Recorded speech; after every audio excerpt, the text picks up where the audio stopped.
Assalamualaikum warahmatullahi wabarakatuh. Yang terhormat Bapak Dikrunggoh selaku dosen pengampu mata kuliah ekonomi makro dan juga teman-teman yang berbahagia. Semoga kita selalu dalam lindungan Allah Subhanahu wa taala. Jadi di sini kami dari kelompok 1 yang beranggotakan saya Anjani Anatul Maula dan juga rekan-rekan saya Herlian Safira Anggraini, Muhammad Yusuf Abdullah dan juga Chelsea Dwi Anggita akan mempresentasikan materi tentang pendapatan nasional. Langsung saja kepada pemateri, kami persilahkan. Baik, definisi dari pendapatan nasional adalah jumlah pendapatan yang diterima oleh faktor produksi yang digunakan untuk memproduksikan barang dan jasa dalam suatu tahun tertentu. Dapat disimpulkan bahwa pendapatan nasional adalah total pendapatan yang diperoleh seluruh masyarakat dalam suatu negara dalam kurun waktu 1 tahun. Di sini saya akan mempresentasikan tentang cara menghitung pendapatan nasional. Nah, cara menghitung pendapatan nasional ini ada 3. Yang pertama yaitu menggunakan metode produksi. Nah, dalam metode produksi, pendapatan nasional adalah jumlah nilai tambah produk barang dan jasa yang dihasilkan oleh semua sektor perekonomian di suatu negara. Jadi, jika kita menggunakan metode produksi, maka pendapatan nasional ini tuh dihitung dengan menambahkan nilai tambah suatu barang atau jasa. Nah, untuk rumusnya sendiri yaitu ada di bawah.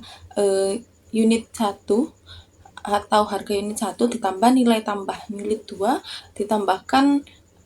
ditambahkan terus hingga nilai tambah unit ke N. Nah, langsung saja untuk contohnya yaitu di sini ada proses produksi kain jadi ya, teman-teman.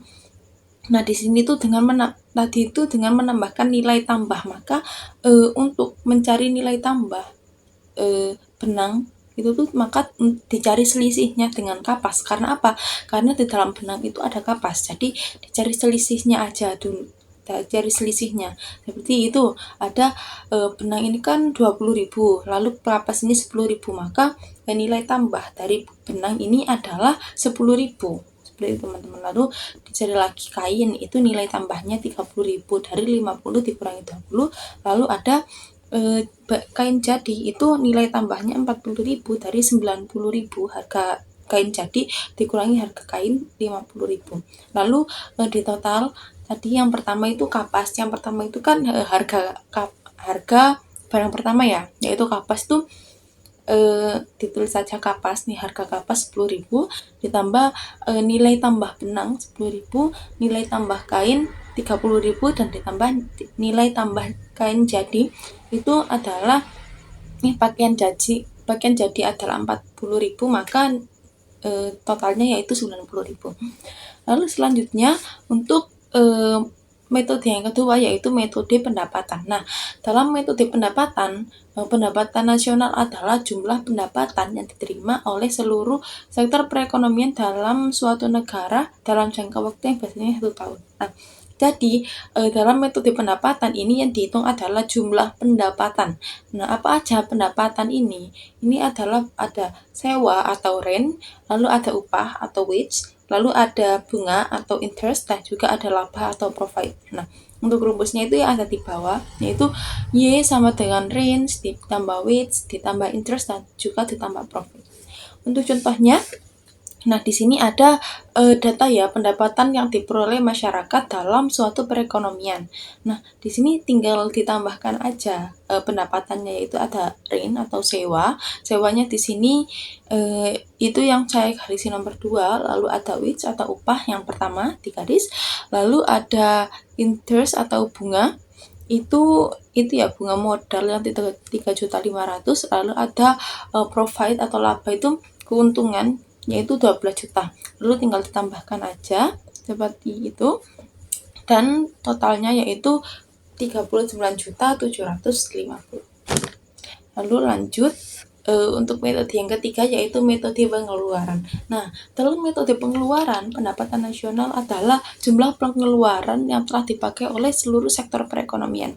Nah, jadi dalam metode pengeluaran ini tuh yang dihitung adalah pengeluarannya, yaitu yang pertama ada konsumsi, lalu ada investasi, ada pengeluaran pemerintah dan juga neto ekspor impor. Nah, neto ekspor impor ini adalah selisih antara ekspor dan impor. Untuk contohnya, nah ini ada data yang tadi ya, lalu kita jumlahkan saja. Yang pertama itu ada konsumsinya, lalu investasinya. Untuk konsumsinya ada 18 juta, lalu ditambah dengan investasinya yaitu 4.500.000, ditambah dengan pengeluaran pemerintah yaitu 14 juta, dan ditambah dengan neto ekspor impor yaitu ada 12 juta dikurangi 12.500.000 dikurangi 7.250.000, yang dijumlahkan yaitu ada jadi 41.750.000. Baik, di sini saya akan menjelaskan tentang pembagian pendapatan nasional. Yang pertama yaitu produk domestik bruto atau gross domestic product, merupakan jumlah produk berupa barang dan jasa yang dihasilkan oleh unit produksi di dalam batas wilayah suatu negara selama 1 tahun. Yang kedua yaitu produk nasional bruto atau PNB atau gross national product, adalah jumlah barang dan jasa yang dihasilkan oleh faktor-faktor produksi milik negara yang tinggal di dalam negeri maupun di luar negeri, tetapi tidak termasuk warga negara asing yang tinggal di negara tersebut. Yang ketiga yaitu produk nasional neto atau net national product, yaitu GNP dikurangi depresiasi atau penyusutan atas barang modal di proses produksi selama depresiasi. Yang selanjutnya yaitu net national income atau NNI, diperoleh dari NNP setelah dikurangi dengan pajak tidak langsung. Nah, selanjutnya yaitu personal income atau PI atau pendapatan perorangan, merupakan jumlah pendapatan yang diperoleh oleh setiap orang dalam suatu negara. Pendapatan ini dapat diperoleh dari pekerjaan sebagai balas jasa, namun juga dapat diperoleh tanpa usaha seperti hadiah undian.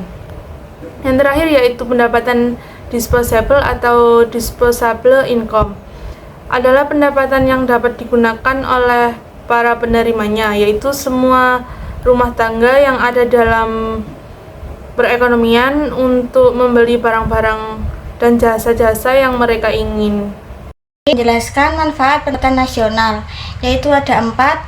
Yang pertama, dapat mengetahui atau menganalisis struktur ekonomi suatu negara. Yang kedua, dapat membandingkan perekonomian suatu negara, masyarakat, bahkan keluarga dari suatu waktu lainnya. Yang ketiga, dapat membandingkan perekonomian antar daerah. Dan yang terakhir, dapat menghitung atau memperkirakan pendapatan pribadi atau keluarga dalam suatu periode tertentu. Baik, sesi pemaparan materi sudah selesai. Di sini saya akan menyimpulkan materi pada presentasi kami pada kali ini. Jadi kesimpulannya, pendapatan nasional adalah suatu tolak ukur yang digunakan untuk menghitung suatu perekonomian negara, untuk memperoleh gambaran tentang perekonomian yang sudah dicapai dan nilai pengeluaran yang diproduksi. Semakin tinggi pendapatan nasional, maka semakin tinggi pula kapasitas suatu negara dalam meningkatkan kualitas hidup warganya, termasuk dalam aspek pendidikan, kesehatan, dan juga infrastruktur. Selain itu, pendapatan nasional ini juga membantu membanding aktivitas ekonomi masyarakat dalam periode tertentu sehingga pergerakan ekonomi dapat dipahami lebih baik. Jadi itu saja, sekian dari kami kelompok 1. Kami mohon maaf yang setulus-tulusnya apabila ada salah dalam bentuk apapun. Akhirul kalam, wassalamualaikum warahmatullahi wabarakatuh.